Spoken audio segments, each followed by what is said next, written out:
BK Ramkhal has given, Vijay Babu, you have given your life for our people. पूरा जिंदगी दे दिया इन्होंने हमारे लिए.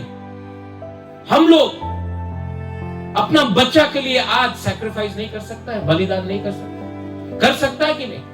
ओ माय मदर्स, आप लोग मां है.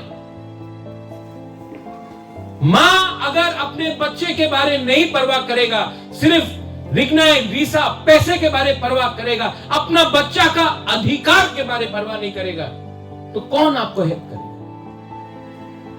कोई हेल्प नहीं करने वाला है आपको.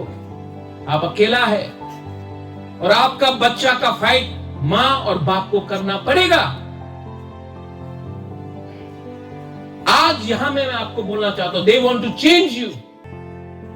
आपको बदलना चाहते हैं, आपका शक्ल बदलना चाहते हैं, आपका कपड़ा, आपका रिग्नाय रीसा को बदलना चाहते हैं, आप क्या खाता है उसको बदलना चाहते हैं, आपका धर्म को बदलना चाहते हैं. होने देंगे?